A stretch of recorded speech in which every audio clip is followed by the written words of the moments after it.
राधे कृष्णा। श्री महागरुड़ पुराण के अनुसार गरुड़ जी पूछते हैं, हे भगवान, आकस्मिक मृत्यु क्या पहले से निश्चित होती है? मान लीजिए किसी की एक्सीडेंट हो जाता है या किसी का किसी हादसे से किसी की मृत्यु हो जाती है, तो इसको कहते हैं आकस्मिक मृत्यु। भगवान क्या बता रहे हैं गरुड़ पुराण में? हे गरुड़, हे विंदा के पुत्र कश्यप नंदन, आकस्मिक मृत्यु पहले से निश्चित नहीं होती है।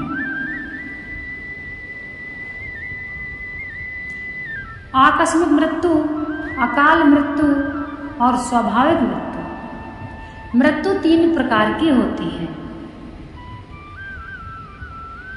स्वाभाविक मृत्यु क्या है?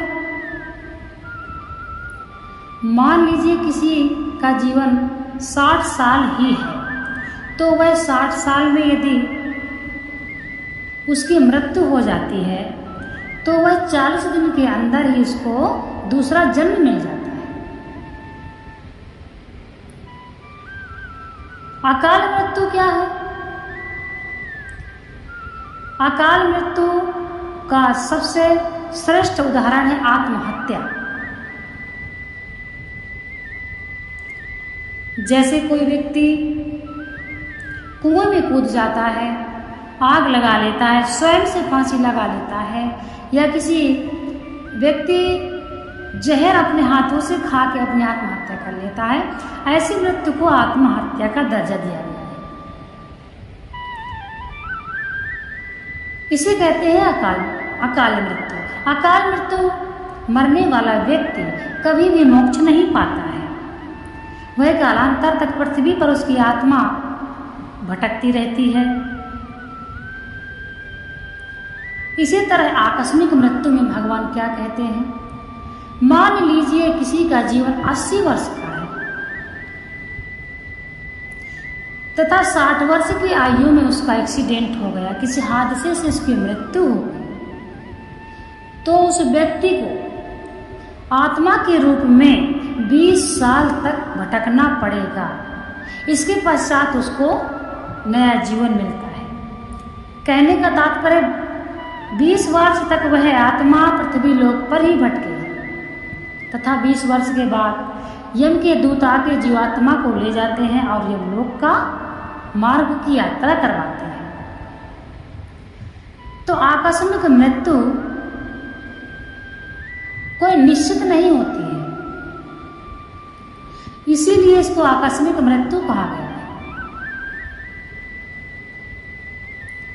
आकस्मिक मृत्यु आजकल, आज के जनरेशन में, आज के समय में एक्सीडेंट से ज़्यादा हो रही है। कहीं आग लग जा रही है, कहीं बाढ़ आ रही है, कहीं ऐसे कारणों से आकस्मिक मृत्यु ज़्यादा हो रही है। तो यह मृत्यु किसी की निश्चित नहीं होती है। जितना उसका जीवन बचा है वह पृथ्वी में ही रहकर जीवात्मा के रूप में अपने जीवन का समय पूरा करेगा। उसके पश्चात ही यमराज आके यमराज के दूत उसको ले जाते हैं। तो एक्सीडेंट का जो ये से मृत्यु होती है, ये पहले से कोई निश्चित नहीं होती है।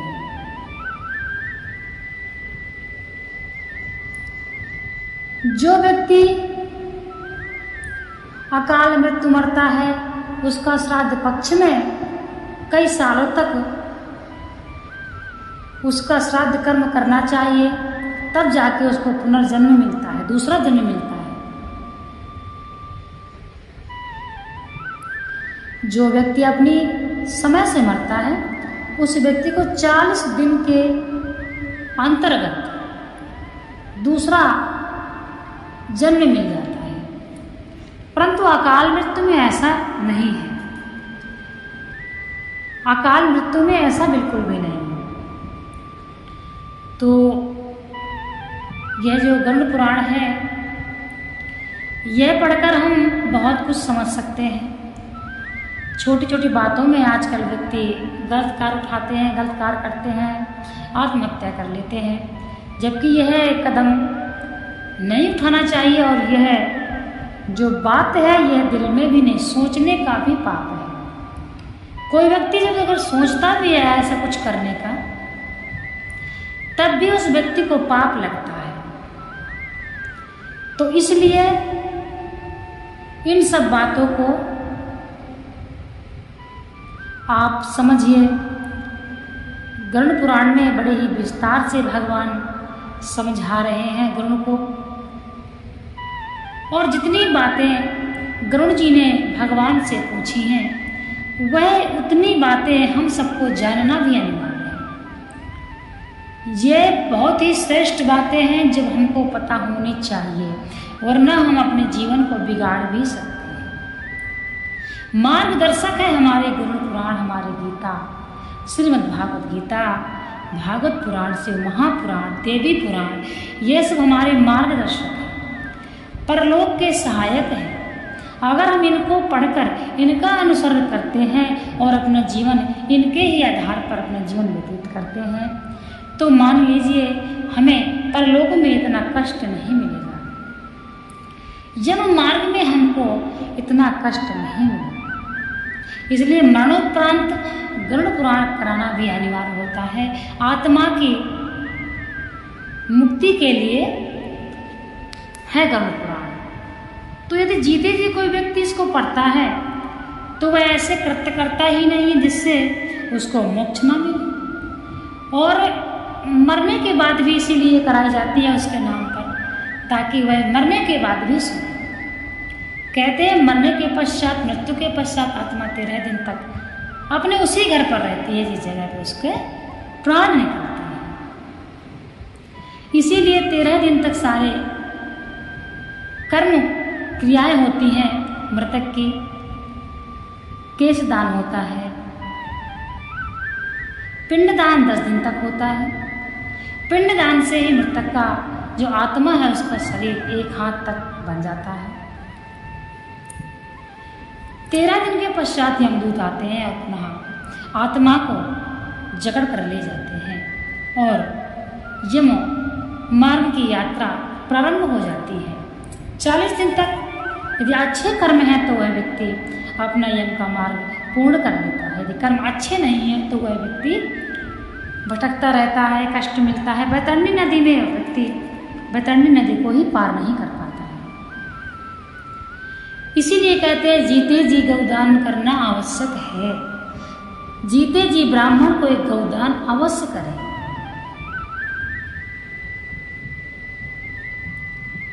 जो व्यक्ति जीते जी गौदान करता है वह व्यक्ति आसानी से बैतरणी नदी को पार कर सकता है।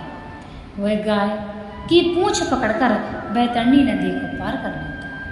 और जो व्यक्ति गौदान नहीं करता है वह व्यक्ति बड़े ही कठिनता से उस रक्त और मवाद मांस हड्डियों से खूंखार जानवरों से युक्त नदी तपती हुई आग की तरह 12 सूर्य वहाँ पर हमेशा निकलते हैं जहाँ पर बैतरणी नदी है।